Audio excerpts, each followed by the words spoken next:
This conference will now be recorded. अद्य शुक्रवासरः अथवा गुरुवासरः श्रावण कृष्ण द्वादशी दिनांक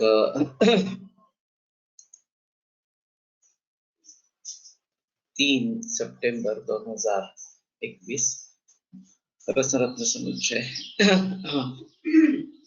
शंखं चक्रं जलधान्दरतमृतकटं चारुदोर्भिश्चतुर्भिः सूक्ष्मस्वच्छातिहृद्यां शुकपरिविलसन् मौलिमं भोजनेत्रं कालाम्भोदोज्ज्वलाङ्गं कटितटविलसच्चारुपीताम्बराढ्यं वन्दे धन्वन्तरिं तं निखिलगदवनं प्रौढदावाग्निलीलम् प्रौढदावाग्निलीलम् ब्रह्मणो हि समारब्धाम् आत्रेयाद्येषु पूजिताम् अस्मदाचार्यपर्यन्तां वन्दे गुरुपरम्पराम् आयुर्वेदरतं वन्दे माधवाख्यं महान् आयुर्वेदामृतं सर्वं शिष्येभ्यो यः प्रदत्तवान् द्रष्टाज्ञानी दुष्टकर्मा कृतकर्मा तथैव च अध्यापको विषक्श्रेष्ठो महान् संशोधकस्तथा गुणैरेतैः समुदितैः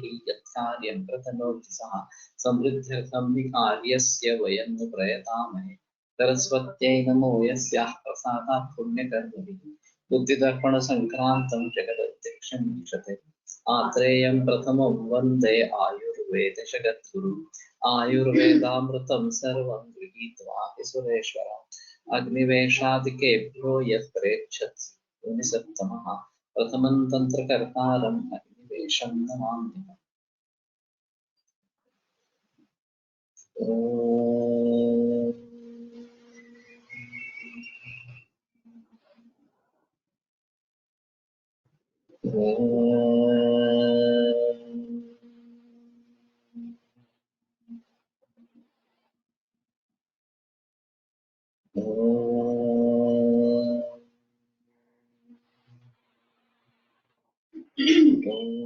शांति शांति शांति।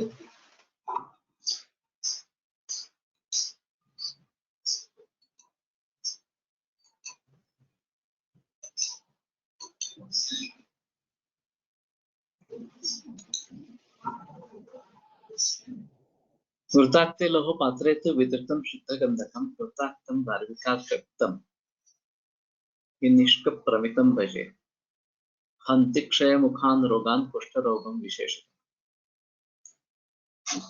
तो वृताक्त लोह पात्र में गंधक शुद्ध गंधक को पिघलवा देना चाहिए। अब वृताक्तम दर्विकाक्षिप्तम विनिष्कप्रमितं भजेत।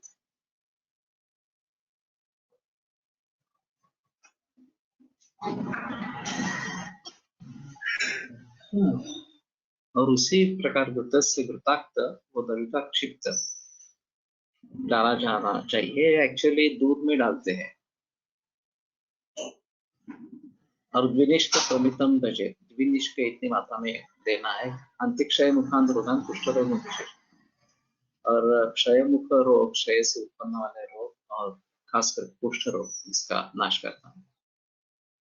क्षाराम्ल तैल सौवीर विदाहि द्विदलं तथा शुद्ध गंधक सेवायां त्यज्यं योगयुतेन। तो क्षार अम्ल तैल सौवीर विदाहि और द्विदल ये सब टालना है। शुद्ध गंधक सेवायां त्यज्यम, वैसे तो त्याज्यम ज्यादा प्रचलन में है। त्यज्यम योगयुतेन, तो इसमें तेल भी है। तो ये एक अहम मुद्दा रहेगा कि अगर गंधक देना है, गंधक रसायन इस प्रकार से, तो क्षार अम्ल तैल सौवीर विदाहि और द्विदल भी नहीं देना। ये भी एक अजीब बात है। गंधकस्तुल्य मरीचम षड्गुण त्रिफलान्वितः गृष्टशम्याकमूलेन पीतश्चाखिल कुष्ठः।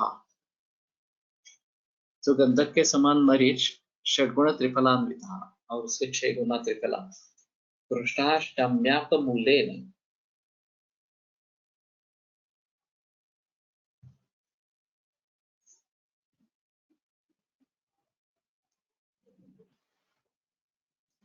सम्यक का मतलब तो आरग्वद है, तो उसके मूल से कुष्ठ, पीतश्चाखिल कुष्ठ, सभी कुष्ठों का नाश करने वाला, इस प्रकार का।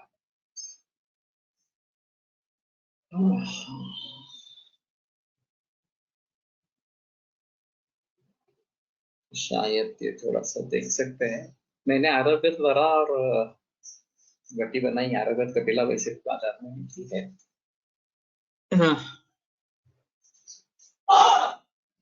तो गंधक, मरीच और षड्गुण त्रिफला, आयुर्वेद त्रिफला इस प्रकार से प्रयोग करेंगे। शुद्ध गंधक निर्माण करना और फिर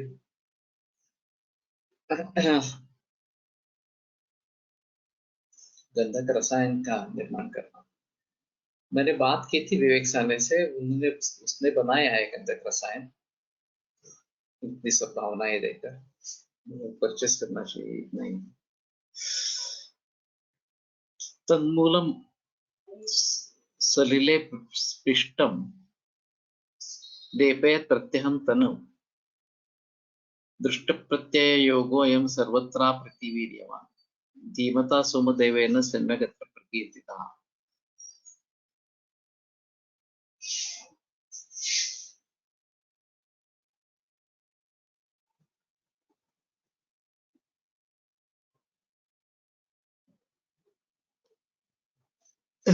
तो शम्या का मूल के बारे में ही शायद होगा। तन्मूल सलिले शम्या का मूल रसे पिष्टम गंधकम इति शेषः।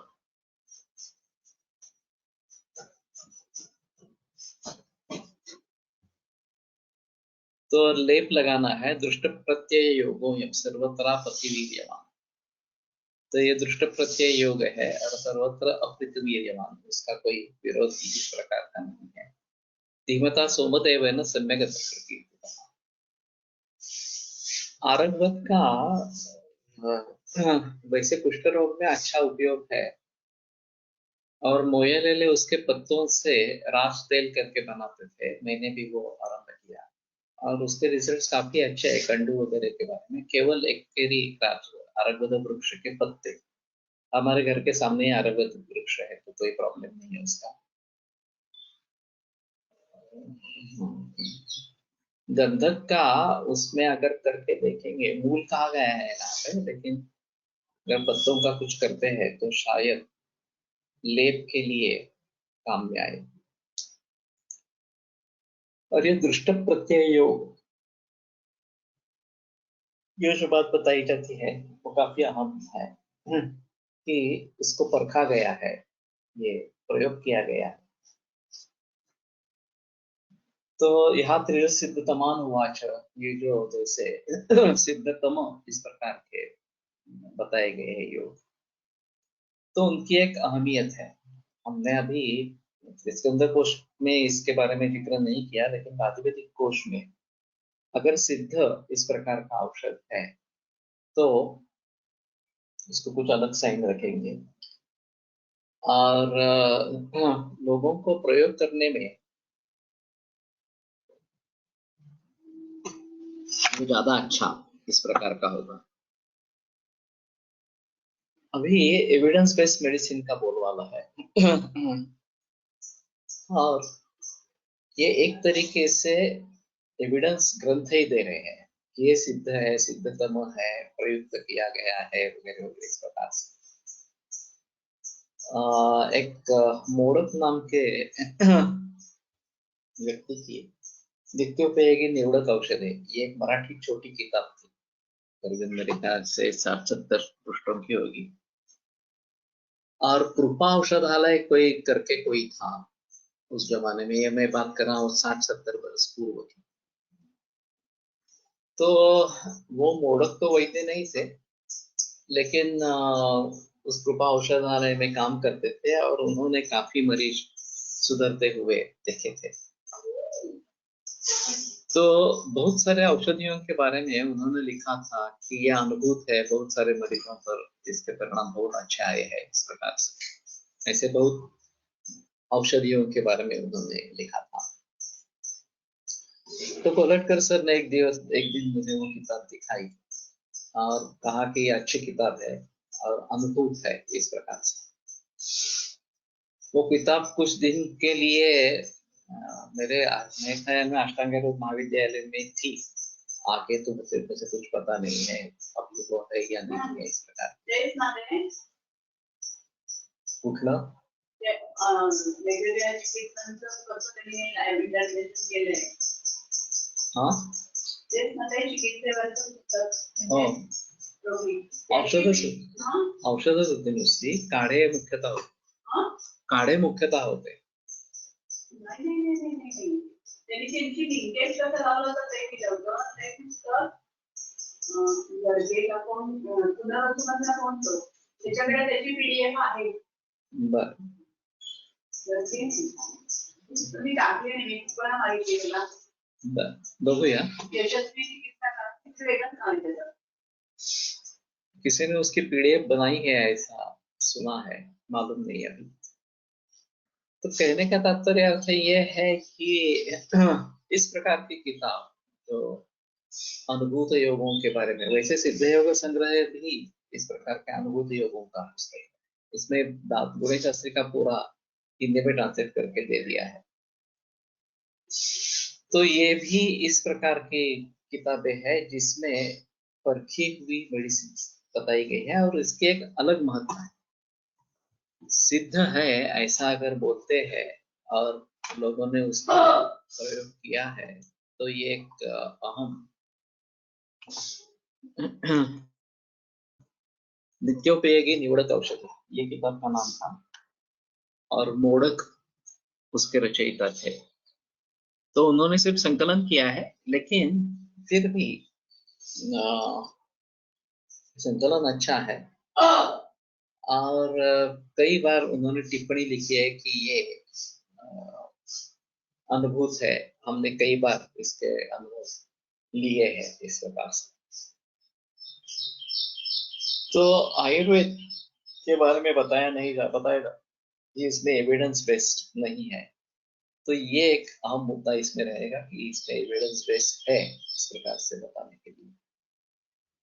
एक बीच में औषधि बाढ़ ये एक किताब पब्लिश हुई थी, 3 वैद्यों थे औषधि के नुस्खे उसमें लिखे थे और हिंदुस्तान का वैद्यराज अर्थात औषधि बाढ़ ऐसे कुछ उसके नाम था।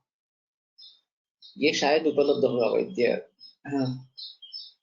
मुझे तो मालूम नहीं है पीडीएफ कहाँ पे मिलती है। इस पुनर्वस में कोई काम करने वाला था उसके पास है ऐसा बोला है, कोशिश करेंगे ढूंढने की। तो अगर पीडीएफ मिलती है तो ज्यादा अच्छा है, शेयर करेंगे और वो ज्यादा बड़ी भी नहीं होगी इस प्रकार से।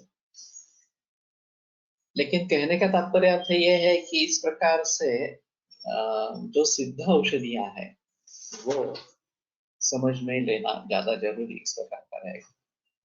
विनिष्क प्रमितं गंधं पिष्ट्वा तैलेन संयुतं अथापामार्गतो येन सतैलमरिचेन हि विलिप्य सकलं देहं तिष्ठेत् घर्मे ततः परं तक्रवक्तं च भुञ्जीत तृतीये प्रहरे खलु भजेत् रात्रौ तथा वह्निं समुत्थाय तथा प्रगे महिषी गणं लिप्त्वा स्नायात् शीतेन वार्या ततोऽभ्यज्य कृतैर्देहं स्नायादिष्टोष्णवारिणा अमनाक्रमयोगेन विनश्यति अतिवेगतः दुर्जया बहुकालीना पामा सुनिश्चिता। तो द्विनिष्क प्रमित गंध पेषण करके तैल से युक्त बना के अपामार्ग तो ये न सतैल मरीचे में, अपामार्ग का रस और सतैल मरीच इसके साथ विलिप्य सकलम देहम पूरे शरीर को लेप करके तिष्ठेत घर में ततः पर फिर आतप में रहना है। तक्रवक्तं भुंजीत तृतीय प्रहरे खलु, तो तृतीय प्रहर में तक्र के साथ अन्न खाना है।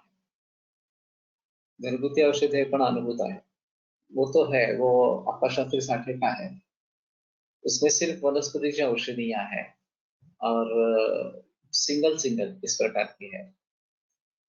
और ये जो किताब मैं बता रहा हूँ, ये काढ़े वगैरह इस प्रकार की है। और वैसे इनकी गोवा फड़के की किताब अच्छी है, संस्कृत में है, लेकिन बहुत सरल संस्कृत में है, तो वो भी अच्छी किताब है इस प्रकार से। भजत राव तो तथा वन्यम समुखाय तथा प्रगे।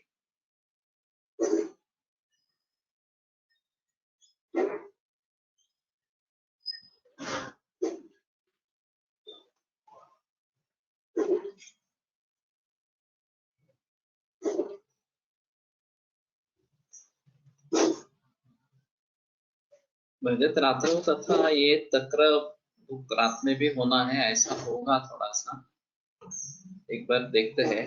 वन्यम समुखाय तथा प्रगे,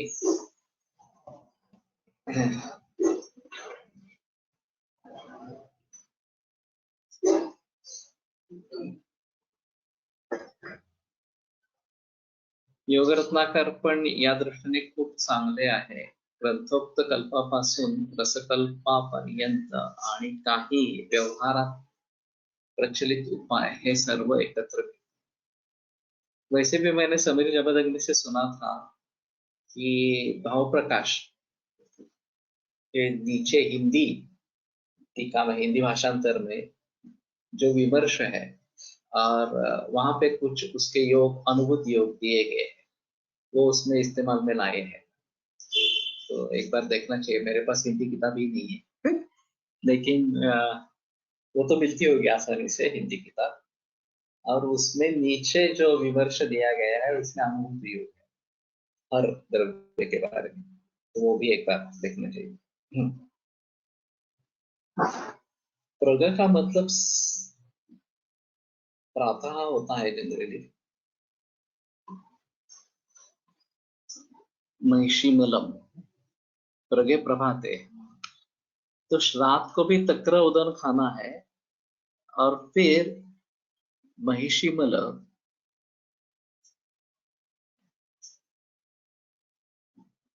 लिप्त्वा स्नायात् शीतेन वारिणा, और शीत जल से स्नान करना है। अमुना क्रम योगेन विनश्यति अतिवेगता, इस क्रम योग से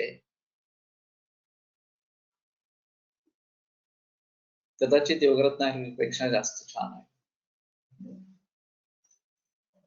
तो देखना चाहिए।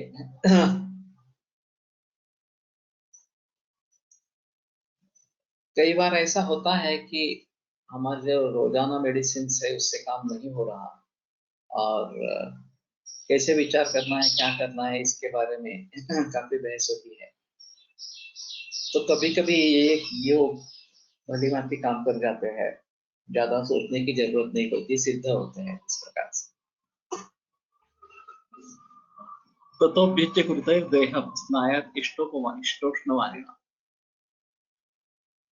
और फिर घृत से देह का अभ्यंग करके इष्ट उष्णवारी से स्नान करें। अमुना क्रम योग ने विनश्यति अतिवेगता, दुर्जय बहुकालीना पामा कर। तो बहुकालीन और दुर्जय इस प्रकार की पामा और कंडू, ये निश्चित रूप से इससे नष्ट होती है, अतिवेगता इस प्रकार से।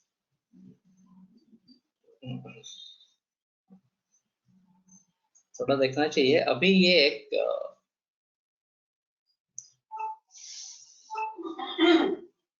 गव्य सिद्ध लोग गोमय का लेप शरीर पे करते हैं और 3-4 घंटे रखते हैं, कैंसर के बारे में। उष्णता बहुत बढ़ती है उससे, और कुछ हद तक फायदा हो सकता है, ऐसा है, लेकिन कफोपात प्राधान्य है तो ही प्रयोग करें, ये ज्यादा बेहतर इस प्रकार का रहेगा।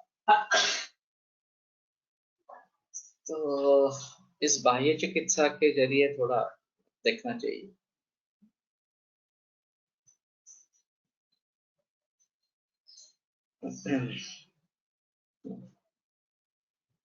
तो पामा कंडु सुनिश्चित, पामा और कंडू ये निश्चित रूप से नष्ट होते हैं। पामा की एक खासियत है, पामा कुछ बरसों के बाद, तो डॉक्टर सर ने शायद बताया था 27 बरस के बाद पामा रिपीट होती है, तो ये थोड़ा अजीब है। तो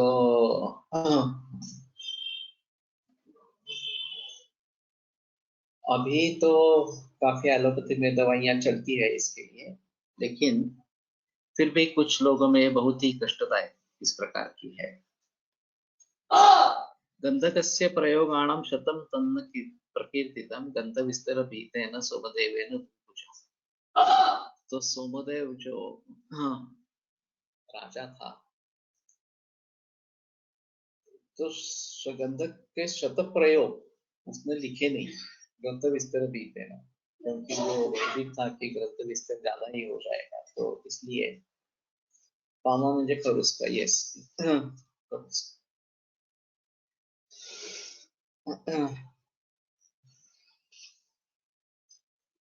तो सोमदेव को मालूम था इतना ही है, लेकिन उसने स्पष्ट रूप से लिखा नहीं है उसके बारे में।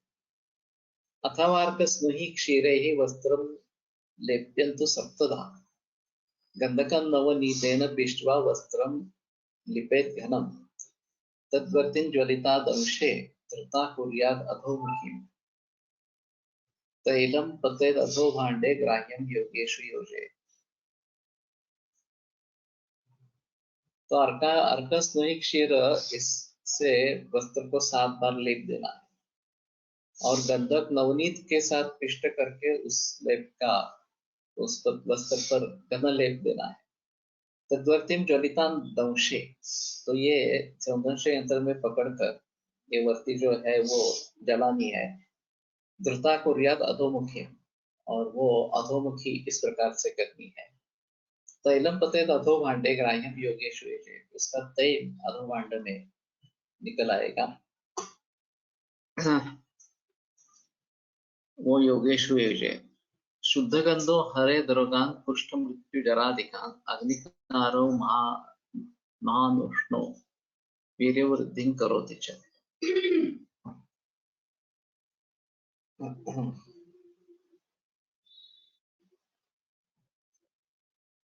ये गंधक चतुर्थी जैसा ही होगा, और ये थोड़ा आसान है, इतना कठिन नहीं है।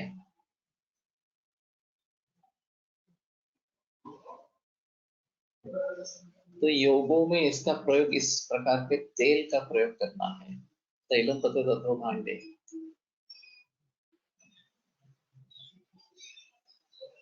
तो देखना चाहिए, अभी किसने किया होगा ऐसा मालूम नहीं मुझे। कुष्ठ ज्वर और ज्वरादिक रोगों को शुद्ध गंधक नाश करता है। अग्निकारो महानुष्णो, ये द्विवचन पे आया है, अग्निकारो होगा शायद, अग्नि निर्माण करने वाला महान उष्ण वीर्य वृद्धि करो, और वीर्य वृद्धि भी करता है, तो ये गंधक अधिकार समाप्त हो।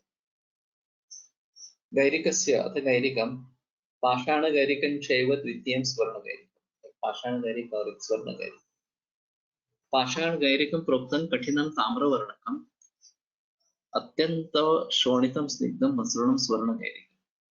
पाषाण गैरिक तो मैंने कभी सुना भी नहीं है, हम सब स्वर्ण गैरिक का ही प्रयोग करते आ रहे हैं। कठिन और ताम्र वर्ण और अत्यंत रक्त वर्ण स्निग्ध मसृणम स्वर्ण गैरिका।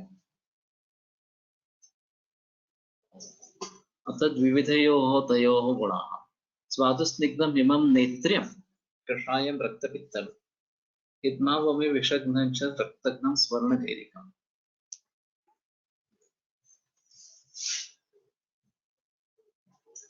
वैद्य पंकज नहाटा परिचूर औषधि बनवता, इसका नंबर शेयर करें JSVC में। तो ये गैरिक, स्वर्ण गैरिक जो है स्वादु स्निग्ध हिम नेत्रिय है, ये भी एक अच्छी बात है। कषायम रक्तपित्तल हिद्मावमी विषघ्नं च रक्तघ्नम, रक्तघ्न क्या बात है, तो शायद रक्तपित्त होगा, रक्तपित्त ऊपर आया ही है। पाषाण गैरिकं छान्यत् पूर्वस्मात् अल्पत्वं। एक बार देख लेते हैं रक्तघ्न के बारे में क्या दिया है।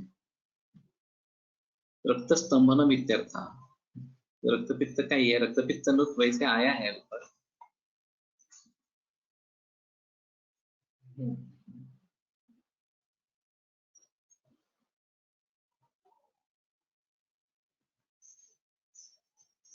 तो ये तो आसानी से उपलब्ध है और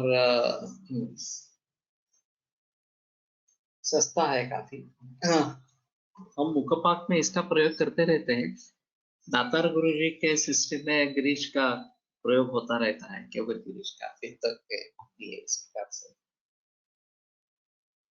लेकिन नेत्र है, रक्तपित्त नुत है और विषग्न भी है। वैसे हम एक सुवर्णादि योग का प्रयोग करते हैं, इसमें गैरिक है और सुवर्ण है। वो विषग्न के हिसाब से ही करते हैं, वो अंत अंत में उत्तर स्थान में आया है। तो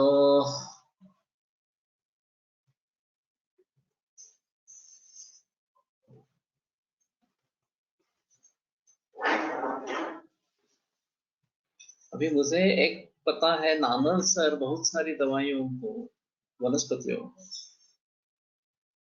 उसकी भावना गैरिक को देते थे। मुझे एक मालूम है कि गुड़ुची स्वरस की या गुड़ुची क्वाथ की भावना गैरिक को देकर गोलियां बनाते थे। तो एक रसायन और ये दोनों इस प्रकार से हो जाएगा।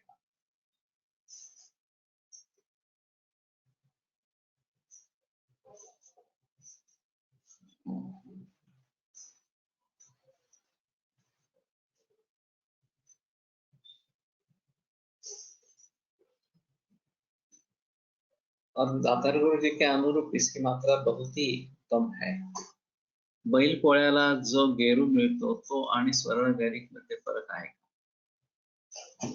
ये तो मुझे मालूम नहीं है, मैं तो दुकान से स्वर्ण गैरिक लाता हूँ और उसी का प्रयोग करता हूँ। उसका थोड़ा ही घी डाल के भर्जन करना है, इससे इसी से शुद्धि हो जाती है लोहे के कढ़ाई में। तो कूट कर लेना और थोड़ा घी डाल के भर्जन करना। और दिवाली के समय में ये गेरू आता है, वो रंगोली के लिए बेस बनाने के लिए रखते हैं। तो उसका लेप दिया जाता है और फिर उसके ऊपर रंगावली की जाती है। तो ये गैरिकंत गवान दुग्धैर भावितम शुद्धि वृक्षति।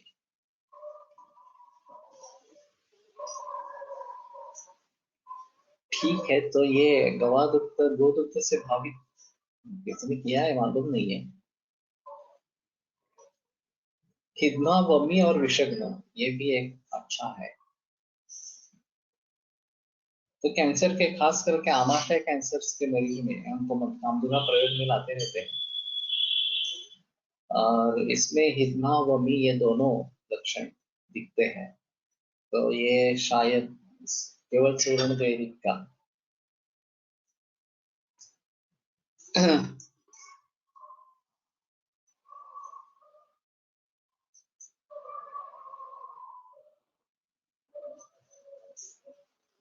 सीएनएस से शुद्ध गैरिक मिळतो मनुकर्णिकामध्ये, लेकिन वो लाने की जरूरत नहीं है, घर पे शुद्धि कर सकते हैं। तीव्र स्टीम बोट आहे म्हणजे काय, गुरुजी घरगुती औषध इज ऑल्सो अनदर बुक। तुमने लिखा है, ये बार बार लिखने की जरूरत नहीं है। स्टीम बोट क्या है ये? स्तंभ पता है कैसे हो?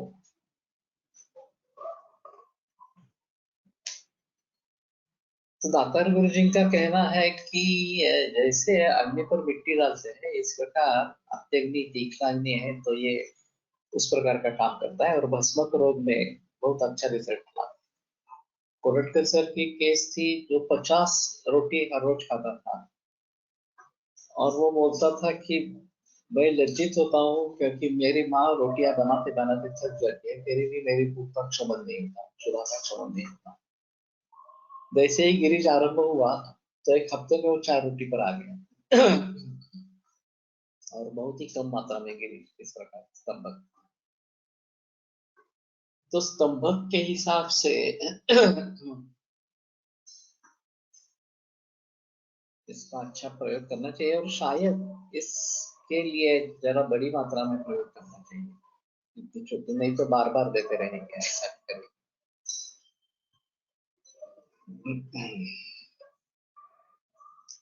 ठीक है, रक्तपित्त और रक्तघ्न इस प्रकार का भी बताया गया है। और नागकेशर के हिसाब से नागकेशर वैसे उष्ण है, तो ये नागकेशर का काफी प्रचलन है और रिजल्ट्स भी अच्छे आते हैं, उसमें कोई संदेह नहीं है। लेकिन जहाँ पाचन की आवश्यकता हो वहां शायद ये करेंगे। Also used in Basmakarova and obese patients to reduce intake of food. ये सही है। उसके साथ अगर हनी बी वैक्स इस प्रकार का देते हैं गैरिक के साथ, ये मैंने प्रयोग ओबेस पेशेंट्स में किया है, तो क्षुधा कम हो जाती है।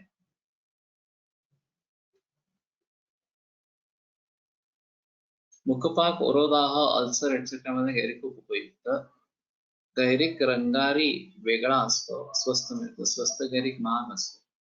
स्वर्ण गैरिक महाग असतो। सोनार वापरतात।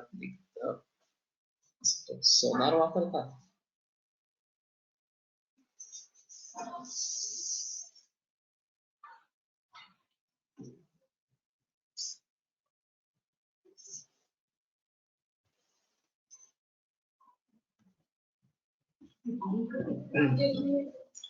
तो थोड़ा बात कर लेंगे कि ये कैसे प्रयोग में लाते हैं इस प्रकार से। और स्वर्ण गैरिक हमें अलंकारला जळावे देण्यासाठी। ओके, तिकडे ठेवली होती मला।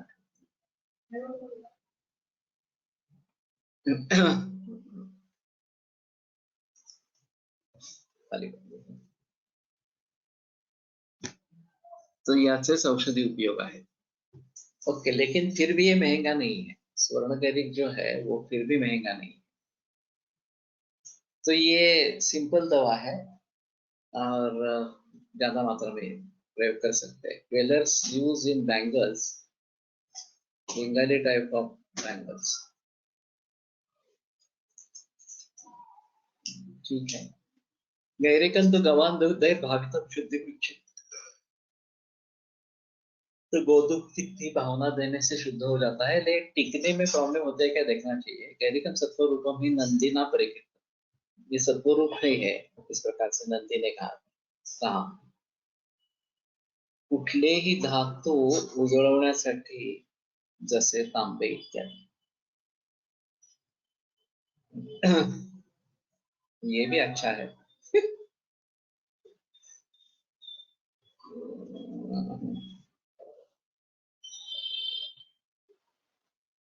मुखपाकामध्ये गैरिक सोबत काय घ्यावे? घी लेते हैं, घी में लेप बना लेते हैं, ये बताते हैं, और उससे काफी अच्छा होता है। अभी ये इसोफेजियल वराइसिस या फिर अल्सरेटिव कोलाइटिस, इसमें ज्यादा मात्रा में प्रयोग करके देखना चाहिए। अग्निमांद्य करता है इतना ही है, तो उसके बारे में थोड़ा सजग रहना पड़ेगा। सध्या गैरिक 10 रुपयास, स्वर्ण गैरिक 160, 200 असे आले काय सर, तरीही स्वस्तच है। वही मैं बोल रहा हूँ, 160 से 200 रुपए किलो अगर रेट है, तो भी 1 किलो में बहुत सारी दवा बन जाएगी, और डोज कम है तो कोई प्रॉब्लम नहीं है उसका, और आसान है बनाने में। तो थोड़ा मैं सोच रहा हूँ कि जो आसानी से उपलब्ध है, सस्ते है, बनाने में ज्यादा कठिनाई नहीं है, उसी प्रकार के औषधियों का प्रयोग बढ़ाना चाहिए। तो रक्तपित्त पित्त के हिसाब से अच्छा है।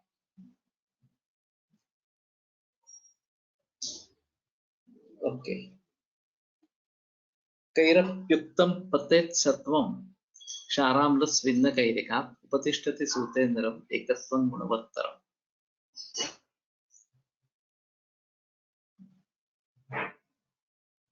तो क्षाराम्ल स्विन्न गैरिक से सत्व निकलता है, ऐसा किसी ने बताया है। उपतिष्ठति सूतेन्द्रम एकत्वं गुणवत्तरम्।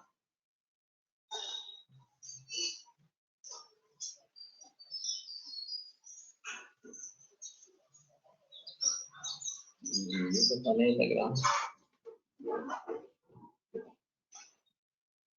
गैरिक सत्वं पारदेन सह एकत्वं भजते गुणादिकं च प्राप्नोति।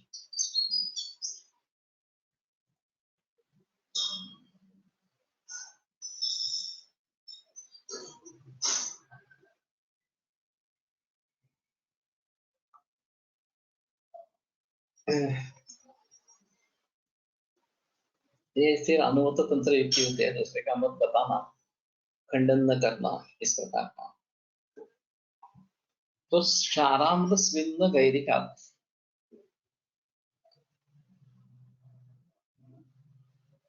सत्वं पते।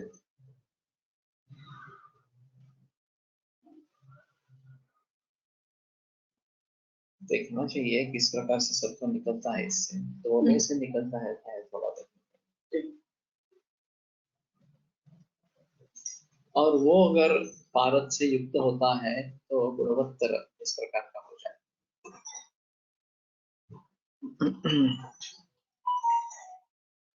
थोड़ा सा नामल सर जैसे करते थे कि इसके जरिए द्रव्यों की भावना उसको देनी है, गिरीश को देनी है। तो वासा स्वरित स्वर स्वभावित गैरिक, ये एक अच्छा योग बन सकता है रक्त पित्त के हिसाब से। या वासा दुर्वा दोनों का स्वरस, इससे भावित गैरिक, ये अच्छा योग बन सकता है, आसान होगा बनाने में। और खास करके इसमें प्रयोग करेंगे, रक्तपित्त में प्रयोग करेंगे।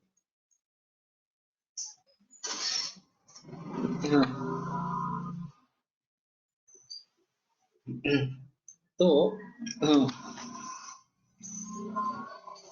क्या अच्छा हुआ कि ये किताब पढ़ रहे हैं तो नए नए द्रव्य सामने आ रहे हैं और उसका भली भांति प्रयोग कर सकते हैं। वर्णबीज पत्र भावित गैरिक, वैद्य नरहर प्रभु सरल रक्तपित्तावर्त। हाँ, ये पर्णबीज का रक्तपित्त के लिए तो मैंने सुना नहीं है, लेकिन अश्वरी के लिए भी सुना है और रुद्रोग के लिए भी सुना है। ये शायद नामल ट्रेडिशन में है, रुद्रोग के लिए पर्णबीज पत्र, पर्णबीज स्वर स्वभावित गैरिक।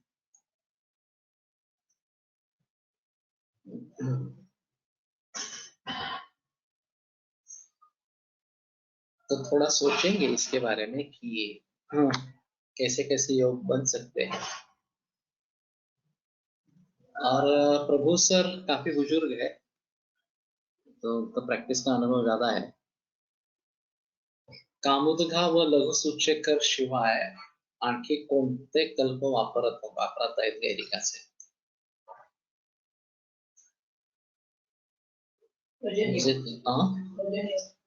कुठला? रजनी योग, वो एक है इसमें।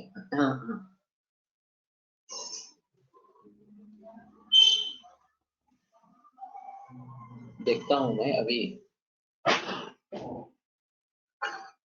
इसको प्रचलन में कैसे लाएंगे। लघु सूचेकर लहान बनाना अतिसारासाठी दातन गुरुजींनी सांगितलेले आहे, मैंने भी प्रयोग किया है। रजनी योग है। हाँ, every chemical composition of Gairik is Fe2O3. Chemical composition of Gairik is Fe2O3.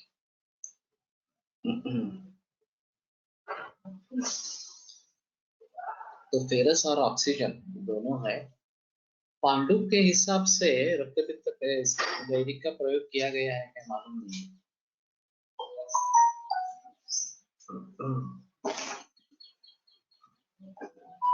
इसमें लोहे का अंश है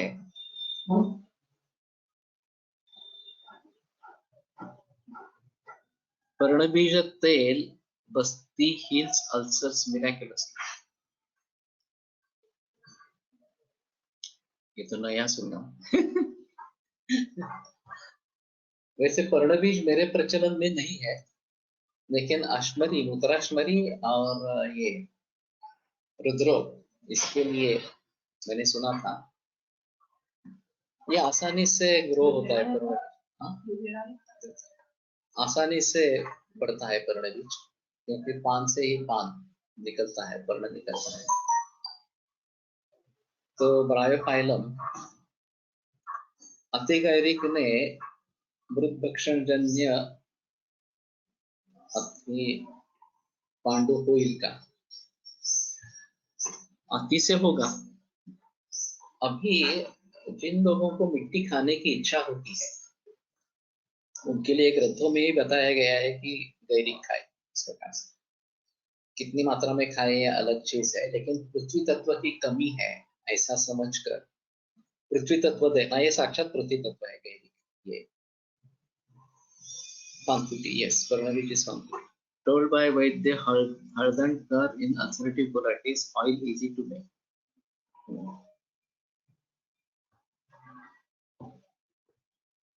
तो भाविता मृतिका दत्त, ऐसा भी एक योग है। मृतभक्षण जन्य पांडु में अगर मृतिका से उनकी इच्छा है तो। और मैंने जो ज्यादा प्रयोग किए हैं वो अख्तर में बताता हूँ कि कोई भी नेचुरल अख्तर, चाहे चंदन हो चाहे गुलाब हो वगैरह वगैरह, इस प्रकार से वो सूंघने के लिए बताता हूँ। तो पार्थिव तत्व की आपूर्ति होती है और फिर ये इच्छा कम होती है, और सुगंध होने के कारण ये सुखानुभूति भी होती है।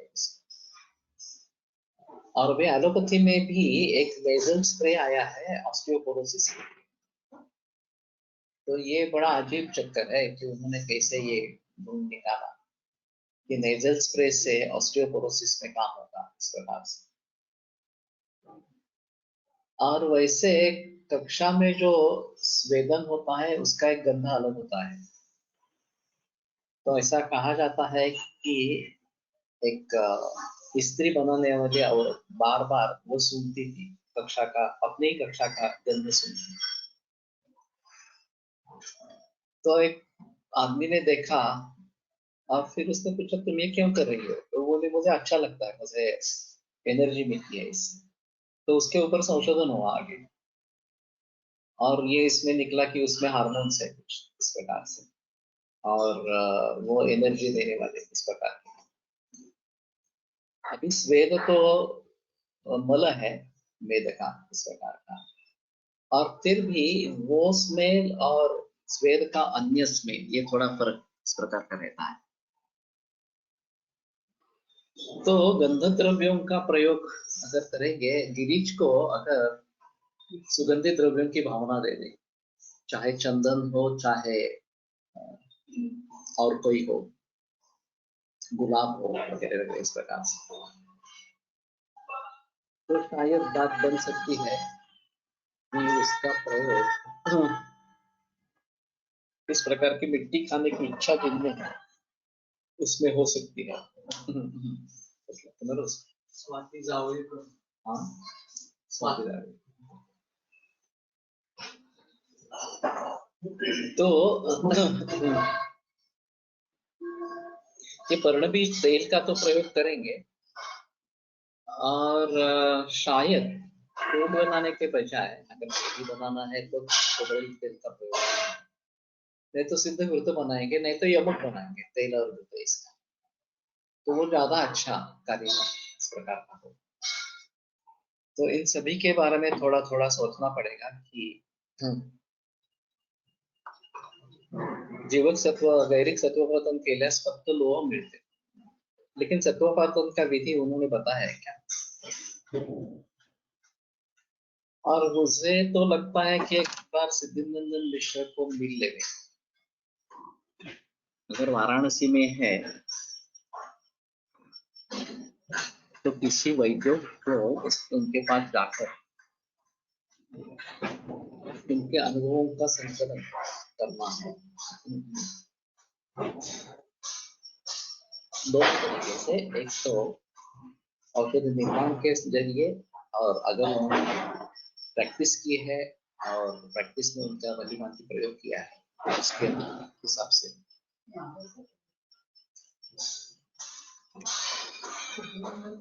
एक्चुअली ऐसे जो भी बुजुर्ग वैद्य भारत भर में है, उनको सभी को told to be used in combination with irimidine oil in ulcers.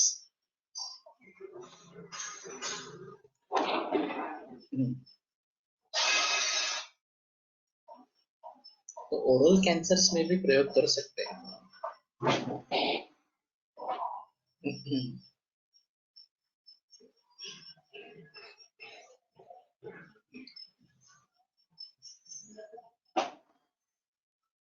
एक बात हो सकती है कि ओरल कैंसर में काफी जगह रेडिएशन दिया जाता है, सर्जरी भी होती है, रेडिएशन भी होता है, फिर भी उसके आगे वो कम्प्लीट हो जाता है और मुंह खुलता नहीं है। ये तो मरीज को कुमारी स्वरस की भावना देकर इसमें थोड़ा हल्दी डाल के तो रजनी योग जैसा बनाएंगे, गिरीश और रजनी, और कुमारी स्वरस की भावना दे के गोली बना के चूसने के लिए दे देंगे, वहां पे रखने के लिए दे देंगे, तो भी अच्छा काम होगा। और शायद इसकी भी भावना दे सकते हैं, कर्णवीर स्वरस की भी भावना दे सकते हैं।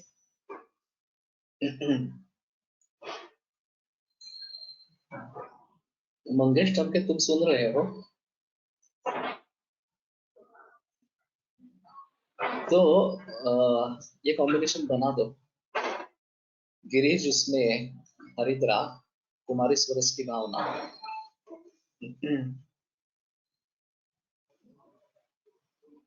तीन भावनाएं कम से कम दे दो। ओरल कैंसर में हाँ, इसमें ये कर्णवीर स्वरस की भी भावना देना, कुमारी स्वरस की तीन भावनाएं, कर्णवीर स्वरस की तीन भावनाएं, और गोलियां बना देना कि जो चूसने के लिए आसान इस प्रकार की। तो ये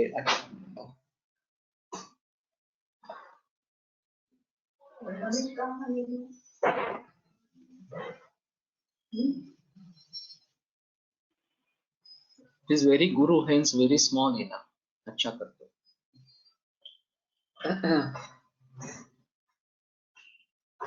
तो ये आसान होगा थोड़ा सा। और वैसे कुमारी एक अहम दवा है, क्योंकि ये तो बढ़ोतरी में नहीं भी आई है, मालूम नहीं है बाद में आई, बढ़ोतरी में तो आ गई है। और खास करके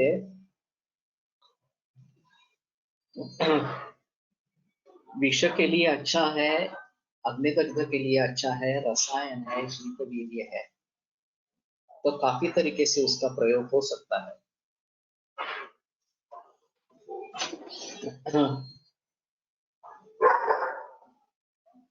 और दूसरा एक मेरे मन में है, कुमारी सिद्ध घुड़क बना के उसको शतधृत करें।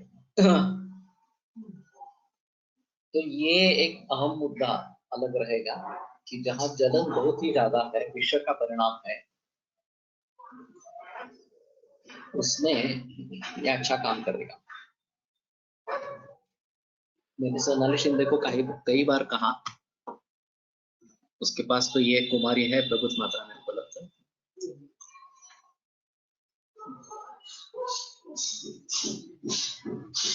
यष्टीची पण भावना दिली तर चघळायला पण सांगतो होत काय, यष्टीमध्ये वाचण्याची भावना देते तो पूछने के लिए अच्छी रहेगी।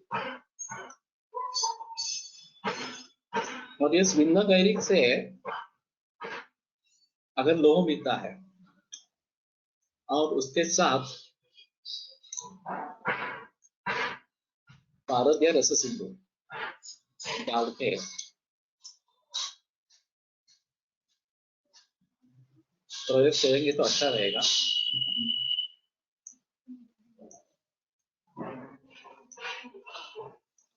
Yashti will avoid stambhan also.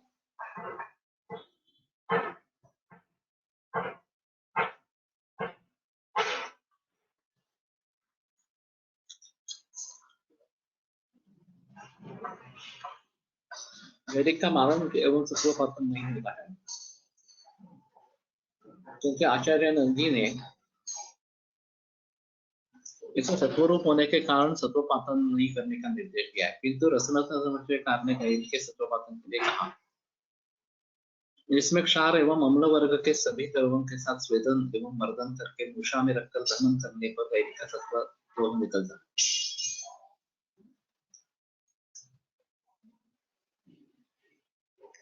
तो ये शायद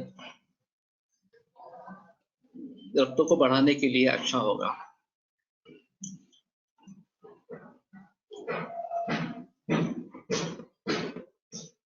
पार्वती मंदिर कथा ये क्या है? वर्षी कल्पना। कुमारी used in stomach cancer. Parvati मंदिर कथा, पार्वती मंदिर कथा मालूम नहीं। She used मशी कल्पना, लेकिन ये मशी कल्पना कैसे बनेगी मालूम नहीं कुमारी से। टेंडे सर ने एक अजीब कार्य किया था। आयुर्वेद रसशाला में कुमारी आंसू बनता था, और वो बनने के बाद, रस निकालने के बाद जो कुमारी रहती थी रॉ मटेरियल, पर्वती टेकड़ी,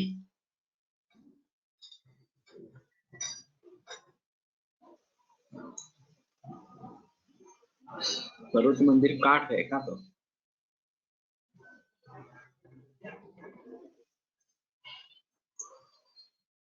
तो वो उसके लेके आते थे और पाउडर बना के टैबलेट बनाते थे सिर्फ कुमारी की, और उसमें गंधा आता था। वो बोलते थे कि उनके लिए तो फेंक देना है, उसके लिए कोई प्रयोग नहीं करना है उसका। लेकिन हमारे यहाँ उसमें फिर भी सत्व रहता है कुमारी, तो उसकी टैबलेट बना के दे देते थे इस प्रकार से। तो ये भी एक अच्छा माहौल रहेगा। टैबलेट बनाने में थोड़ा गोंद डालना पड़ता है, लेकिन वैसे भी टैबलेट बनेगी। मुझे नहीं लगता है कि ये डालना पड़ेगा इस प्रकार से। इतना हाथ से अगर टैबलेट बनाएंगे तो नहीं होगा। श्रीगोंदा येथे जांभळे नावाने एक जोडपे आहे, ते भाजलेल्या लोकांना एक लेप जातात आणि बऱ्याच लोकांना उपयोग झाला आहे। ते कोणत्या वनस्पती वापरतात माहिती नाही। ये तांबट एक मलम बनाते हैं।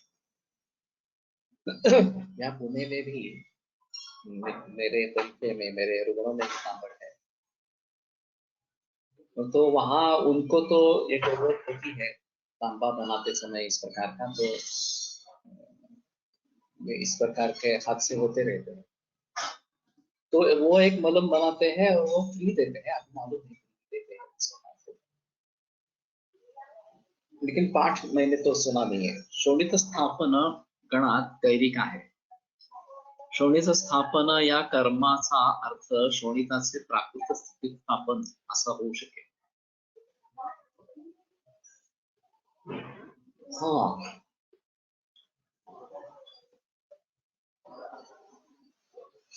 इसके बारे में सोचेंगे। शोणित स्थापन गण मेरे ध्यान में अभी तो नहीं आया था। शोणित को रोकने वाला ये एक सामान्य रूप से अर्थ किया जाता है, लेकिन प्राकृत स्थिति में तथा return on board in temple. Okay,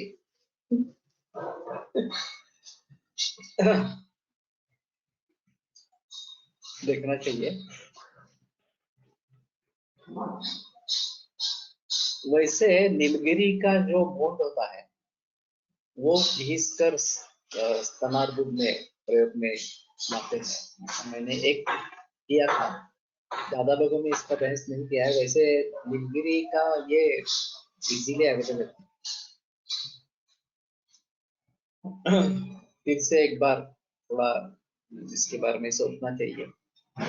मैं ज्यादा होलिस्टिक मैनेजमेंट में हूँ, तो ये छोटे छोटे जो योग है नुस्खे उसमें ज्यादा दिलचस्पी नहीं है।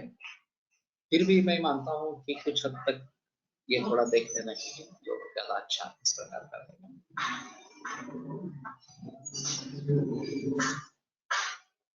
अब ये हार्मोनल इम्बैलेंस के जरिए अतिरजस्राव होना ये काफी कॉमन है, और वो युवावस्था में भी है और प्रौढ़ावस्था में भी। तो सभी के बारे में थोड़ा सोचना पड़ता है कि क्या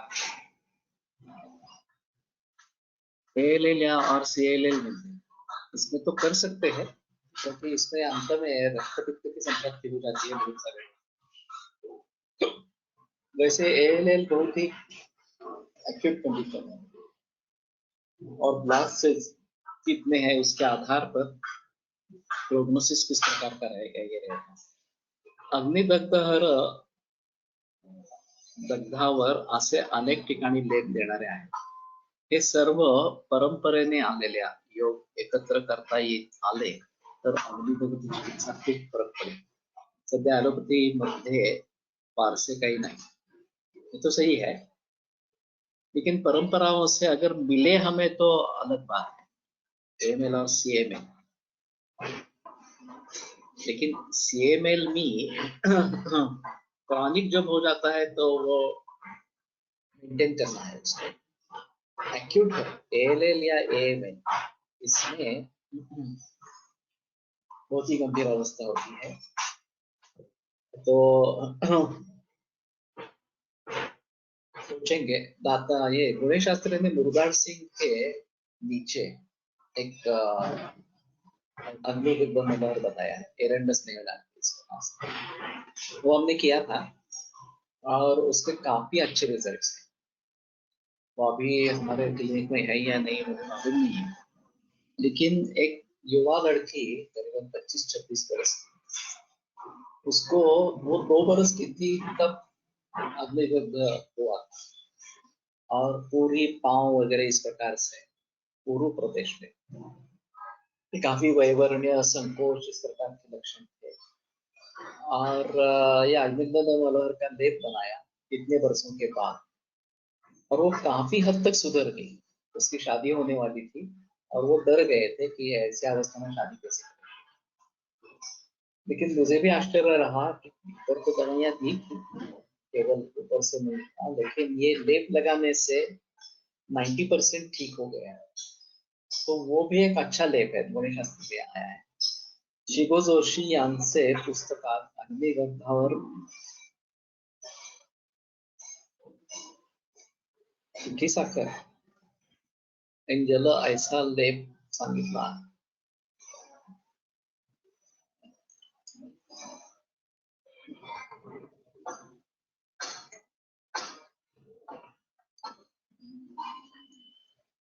Can you please repeat the name of lake? मुर्दा श्रृंग, इसमें गणेश शास्त्री ने पहले वॉल्यूम में जो लिखा है उसमें ये अग्निदग्ध मलहर आया है, तो वो देखें। एंड इफ देयर एनी शास्त्रोक्त रेफरेंस ऑफ दैट लेप और just in Ganesh Shastri, I think ये पारंपरिक होगा। लेकिन हमने किया था और अच्छा रिजल्ट है उसका, उसमें संदेह नहीं है। तो बाद में जो संकोच होता है या फिर वैवरण्य होता है उसके हिसाब से भी वो अच्छा है इस प्रकार का।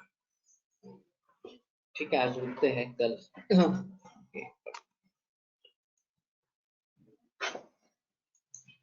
आयुर्वेद प्रकांडो निगदितैः शल्यतंत्र प्रधानः शिष्येभ्यः शाश्वतोऽयं निखिलजनकृ व्याप्तचित्तेन येन आयुर्वेदस्य वाञ्छन् पुनरपि ब्रुवमे तां च सुष्ठुः प्रतिष्ठां श्रेष्ठं धन्वन्तरिं तं प्रणमति च सदा वैद्यवर्गो हिन्दुः वैद्यवर्गो